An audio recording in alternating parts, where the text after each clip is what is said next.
We released the game roughly 6 months ago. I believe it was June 16. It's been a really successful release for Slitherine.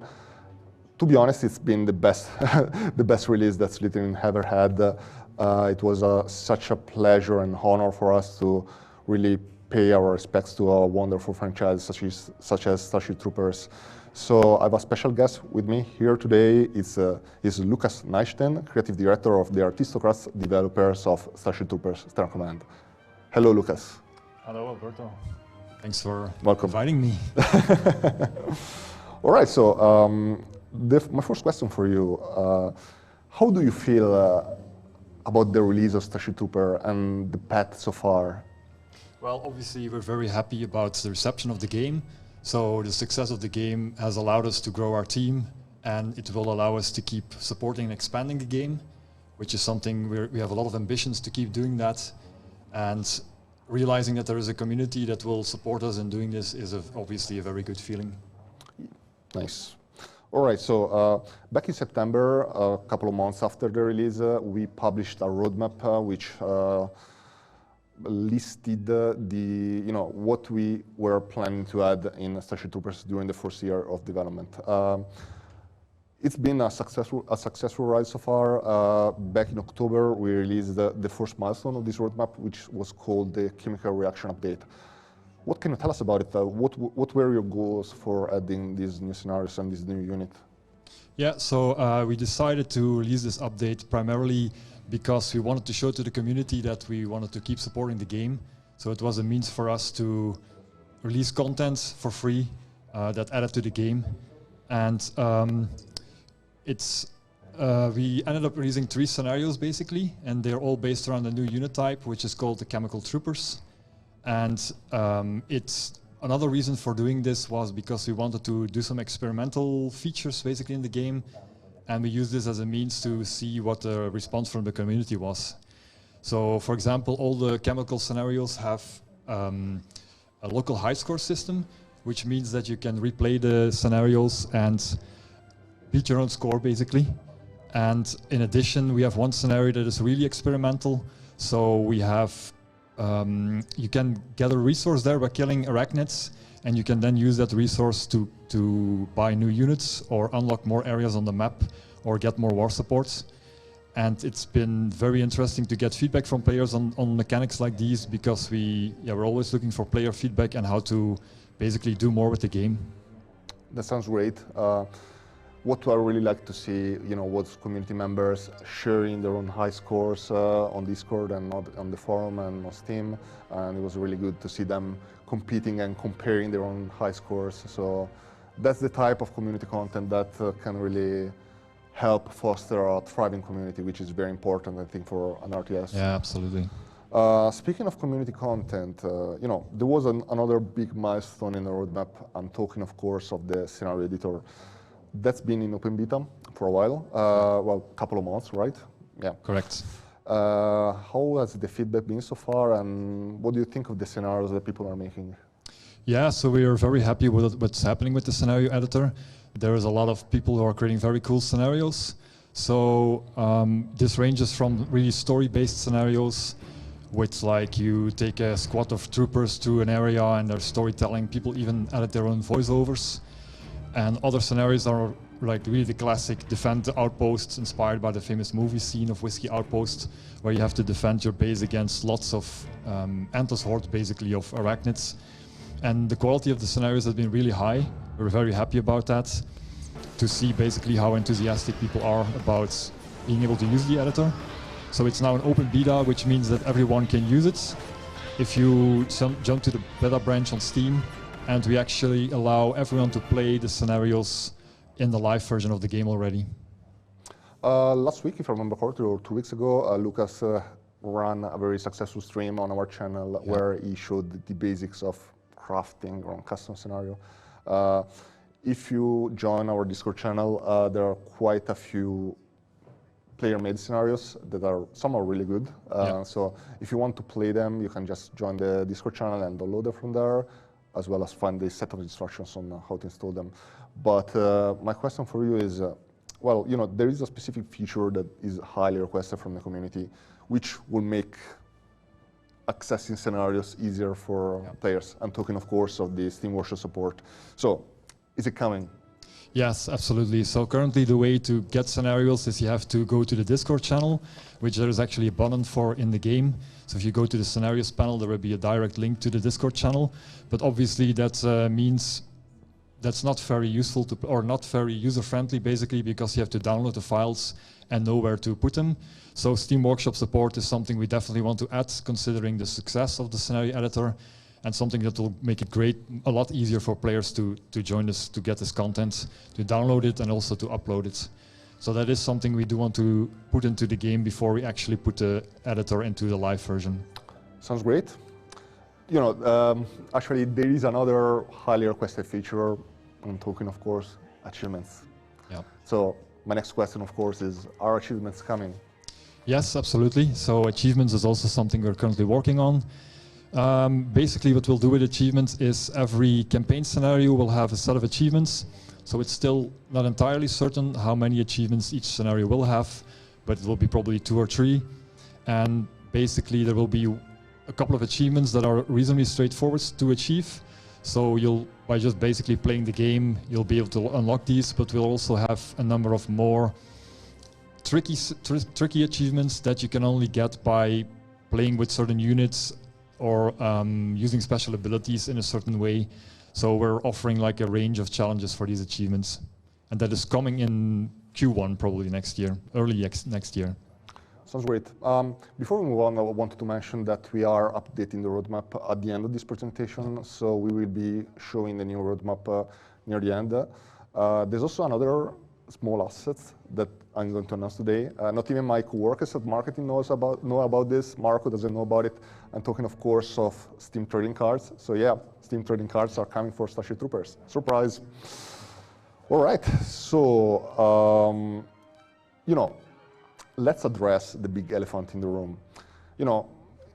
Steam Workshop support, achievements, they're all fun, but what people really want to know about is new content, new DLCs, a new campaign, maybe a new planet, new units. I know that maybe you don't want to say all of it yet. We have big plans, but I'm just wondering, what can you tell us about this? What do you feel comfortable with sharing? Yeah, so besides what we've already talked about, one of the things that's currently a big focus in our development is working on a new environment. So we'll have a new environment that is taking place on a new planet, and it will have a new campaign, new units, etc.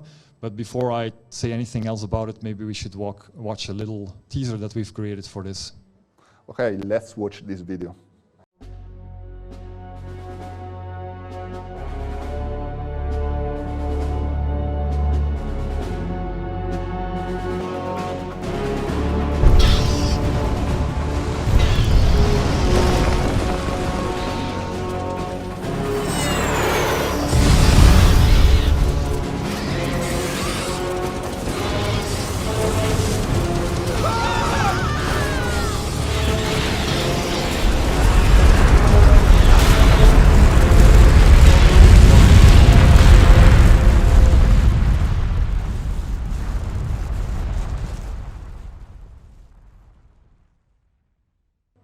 Wow, new lava planet coming for Starship Troopers Terran Command. I'm really looking forward to it. Of course, this small teaser didn't show any new unit yet, but they're being prototyped. You will just have to wait a bit longer, just in order to get an official announcement and a full reveal of what this new planet entails. Yeah, exactly. Yeah. So what can you tell us about this lava planet? Yeah, so as I already said, it will be a new planet. It will have a new campaign, so a new storyline with characters and all that. And in addition, it will have a lot of new player units and a lot of new Arachnid units that are fitting the theme. So we cannot reveal any real details about it yet because we're still very much prototyping this content. But over the course of next year, we'll be sharing a lot more information about this. But we can say that we chose the lava planet because it's an interesting environment. It will not just be visually unique, but also it offers some new environmental features. For example, there will be volcanoes that erupt and can damage your units or the box. Basically, if you use it well, There are also like these lava geysers which will erupt lava at unpredictable times. Well, you can actually see it coming, so it's something you have to avoid as a player, but at the same time, you can use it in your own advantage by building a defense line beyond the lava geysers and like luring the bugs into them and using the environment basically as a weapon against the enemy. That sounds great. You know, Terran Command is the type of game in which normally a lot of your guys die.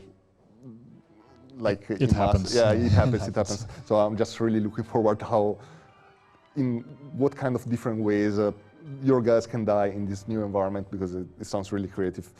All right, so just wanted to mention, this Lava Planet is part of a new DLC that we haven't announced yet, but it's going to be released in 2023.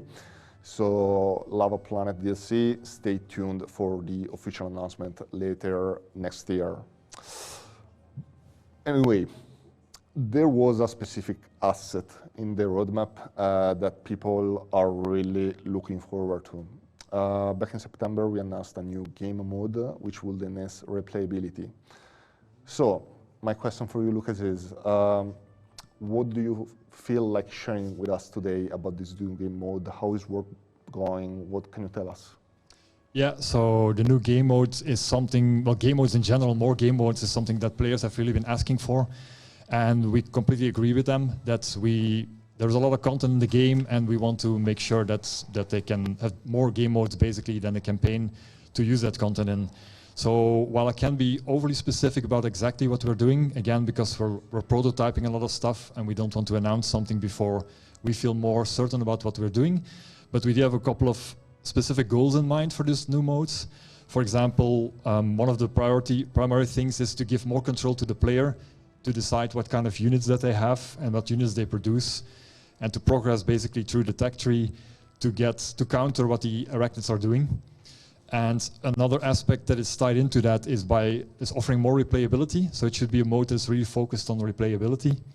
And for example, by giving more control to the player, of course, you also allow them to decide on their own how to beat challenges and try new tactics and new ways to beat all the stuff the bugs are throwing at you, basically.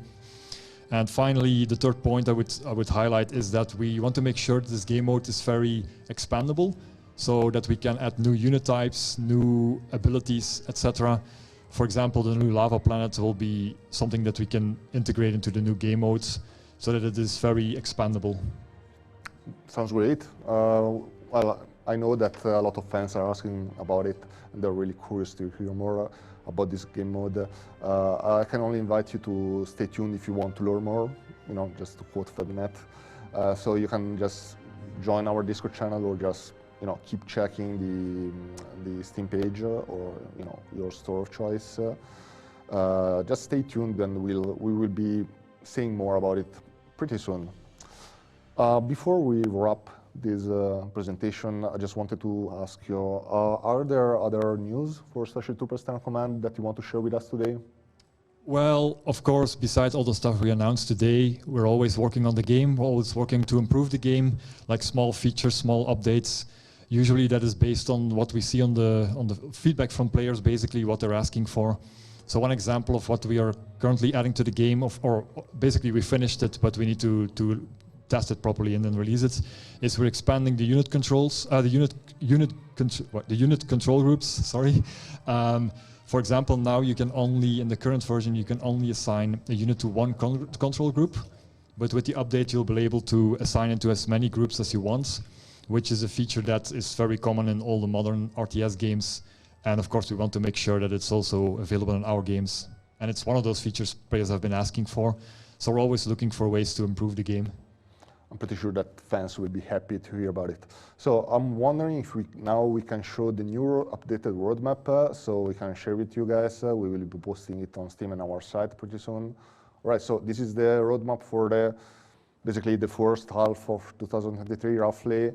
There are no dates yet, but we can say with confidence that the scenario editor is going to be released alongside the SteamWorkshop support in Q1, around probably January or February, right? That is correct, yes.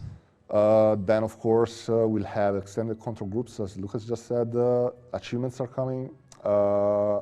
And then we are going into more meaty territory. We have the Lava Planet DLC and the new game mode coming after, well, we don't know yet, but in 2023 for sure. So yeah, that's the roadmap, and we can't wait to hear what you have to say about it. We're really curious. As usual, your feedback is super important for us, so just feel free to contribute and let us know what you think.